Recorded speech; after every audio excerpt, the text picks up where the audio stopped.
बहुत सारे महाज इस वक्त खुले हुए हैं। हुकूमत तो कह रही है सब अच्छा है, माशी रिपोर्ट्स भी हमारे सामने हैं, लेकिन आप समझते हैं कि ये जो सब अच्छा की रिपोर्ट है ये दुरुस्त है? क्योंकि दूसरी तरफ जो जर्नलिस्ट कम्युनिटी है, हम जैसे आप जैसे लोग, वो भी सरापा एहतजाज हैं पेका के बाद, और साथ ही साथ जो जजेस की तकर्रुरी जिस तरीके से हुई है उस पर भी बहुत सारे सवालिया निशान मौजूद हैं। तो हुकूमत ने काफ़ी महाज खोल रखे हैं।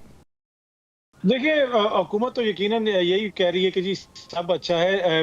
और आपने ज़राअत की भी बात की, दीगर शोबों की भी यहाँ पे बात होती है, लेकिन जो अदाद-ओ-शुमार हैं वो आपके सामने है। कल या परसों की खबर ही थी कि कपास की जो पैदावार है वो 32 से 38% तक उसमें कमी आई है। जो चेयरमैन ऑल पाकिस्तान किसान इत्तेहाद हैं, बुखारी साहब, महमूद बुखारी साहब, वो कल कह रहे थे कि जी 50% तक कमी आई है। एप्टमा कह रही है कि 40% जो हैं आपकी स्पिनिंग टेक्सटाइल मिल्स बंद हो चुकी हैं। उससे पहले खबर आई थी कि 180 टेक्सटाइल मिल्स बंद हुई हैं। तो ये जितनी तरक्की हो रही है इस ग्राउंड के ऊपर, वो हुकूमत के जो दावों हैं उनके तो बरक्स नजर आती है। बाकी यहाँ पे हर दौर में बहुत कुछ होता रहा, लेकिन जब एक चीज आज गलत हो रही है तो वो कल भी गलत थी, वो आज भी गलत थी। आज की गलती का जवाब पिछली गलती को आप बना के नहीं कर सकते। माजी में पीका कानून में तब्दील करने की कोशिश की गई तो अतर मिनुल्लाह ने पीका ऑर्डिनेंस को उड़ा के रख दिया। आज 2022 इस वक्त में पाकिस्तान में कोई अदालत है, आज कोई अदालत है जो हुकूमत के किसी कानून को इस तरह उड़ाएगी या किसी चीज को खत्म करने की बात करेगी? आज तो आपकी जो एग्जेक्टिव है, एग्जेक्टिव और जुडिशरी आपको एक पेज पे नजर आती है। काजी फाइज ईसा साहब के दौर में हमने देखा कि जो हुकूमत का मौकिफ होता था वही काजी साहब का मौकिफ होता था। कोई रिलीफ आपको उस तरह मिल नहीं सकता। कितने कितने जमहूरी अदवार में हाई कोर्ट्स ने ये रिमार्क्स दिए हैं कि आप प्रेस कॉन्फ्रेंस कर लें, हम जमानत देंगे तो आपको रिहाई फिर भी नहीं मिलनी। मुझे बता दें, पीपल्स पार्टी, नून लीग, किसी के दौर में भी आज तक पहले कभी ऐसे हुआ हो जो हमने ये हालिया 2 सालों के अंदर देखा है? कितने अदवार के अंदर सुप्रीम कोर्ट के फुल कोर्ट ने एक फैसला सुनाया और उसके ऊपर अमल दरामद ना हुआ? मुझे बता दें, किसी मार्शल्ला के दौर में बता दें आप मुझे। यहाँ पे तो मार्शल्ला डिक्टेटर भी कौम को आके अदलिया से लिया हुआ एक फैसला दिखाते थे कि देखो भाई हमें लिस्टें में से मिल गई क्योंकि आज अदालत ने इजाजत दे दी है। पर ये हमने 2-3 सालों के अंदर जो देखा कि वफाकी वुज़रा टीवी पे बैठ के कहते हैं कर ले अदालत जो कर सकती है, दे दें फैसला, करवा ले इंतखाबात। तो ये एक हम अनप्रेसिडेंटेड दौर से गुजर रहे हैं। इस तरह का दौर हमने पहले कभी भी विटनेस नहीं किया।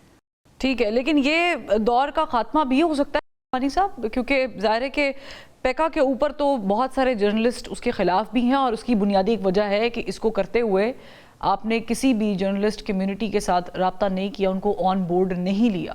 इशू ये है कि सोशल मीडिया पे जो काम हो रहा है और जो पूछा नहीं जा रहा मादर पिदर आजादी का, उसका कोई तो कानून यहाँ पे होना चाहिए। यूके में अगर है तो यहाँ क्यों नहीं है? यहाँ फैसले अदालतें नहीं देती रही। कोई आज की अदालतों की बात, ये 70 साल का सफर है। बिल्कुल पीएफयूजे ने ठीक कदम उठाया है कि बातचीत भी करेंगे, लेकिन जो काम करने का है, जो साफियों का है, वो आपने इस्लामाबाद हाई कोर्ट में केस कर दिया है, सिंध हाई कोर्ट में कर दिया। आपको सब जगह पे करना चाहिए। क्यों करें गवर्नमेंट से बात? अगर गवर्नमेंट नहीं बात करना चाह रही, कैसे आप सोर्स पूछ सकते हैं कि जी आप बताएंगे? वो आप नहीं पूछ सकते, वो हमारा एडिटोरियल ही पूछ सकता है।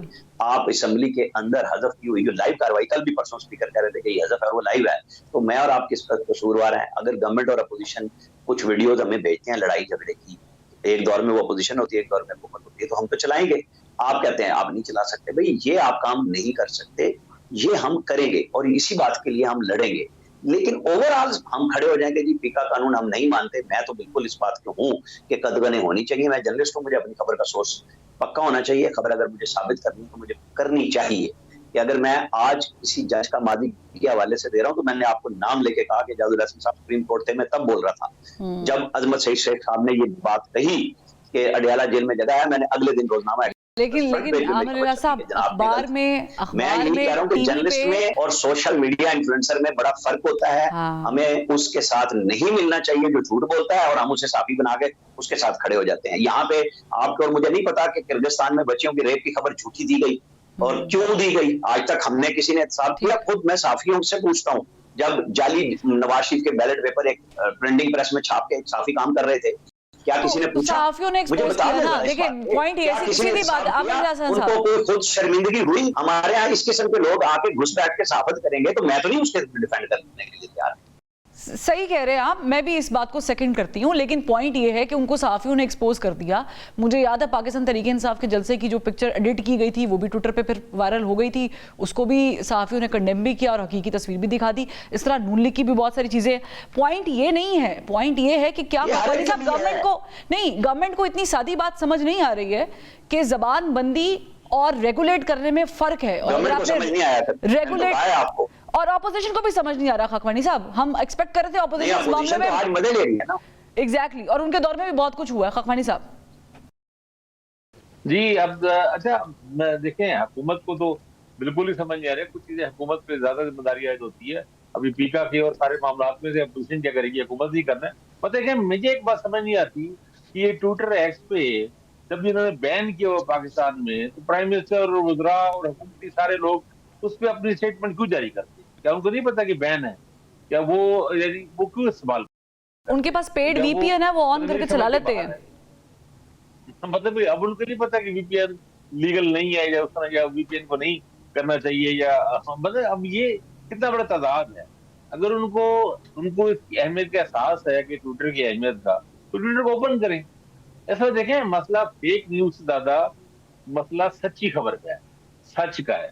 ये तनकीद जो है, अब बात ये है कि अखबारों में हम कुछ नहीं लिख सकते, टीवी पे नहीं चल सकता, फिक्र हमारे अगर चलेगी फिर तो वो म्यूट हो जाएगा, ठीक है, या रिकॉर्डिंग में जब बाद में म्यूट हो ही जाएगा, लाइव में भी हो जाएगा। इवन हर एक ने डिलीट सिस्टम लगाया हुआ है। अपने फेसबुक वगैरह पे लिखना वो भी मुश्किल होता। बस अब आप कोई भी जायज तनकीद भी नहीं कर सकते। अभी ये जो अदालतों को जो हुआ है, इसमें ये पता है कि इस पे हम खुल के बात कहाँ कर सकते।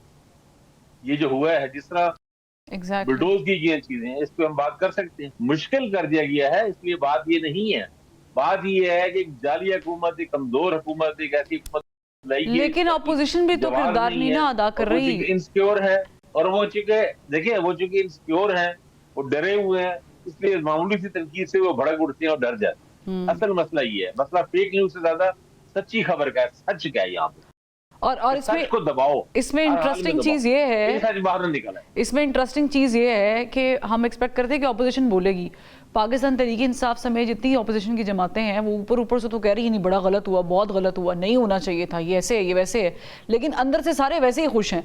उसकी वजह यह है कि हर दौर में सहाफ़त को और ख़ास करके सहाफ़ी को काबू करने की आमिर लिल्लाह साहब ने बड़ी अच्छी बात की, कोशिश की गई थी। और हमने देखा है टीवी चैनल्स भी बंद होते हैं, फिर फ़ोन भी आते हैं, फिर आपकी रेटिंग में भी फ़र्क पड़ता है, और फिर आपको और भी बड़ा कुछ होता है। लेकिन पॉइंट ये है कि ये आज आप कर रहे हैं, कल को जब आप ऑपोजिशन में बैठेंगे और हुकूमत किसी और के हाथ में होगी तो फिर आप भी चीखें मारेंगे और फिर हम आपको नहीं चला पाएंगे, क्योंकि हमारी लिमिटेशंस होती हैं। बहरहाल thank you so much Aamir Khakwani साहब, आमिर लिल्लाह साहब और अतर काज़मी साहब, बहुत शुक्रिया तीनों का ज्वाइन करने के लिए।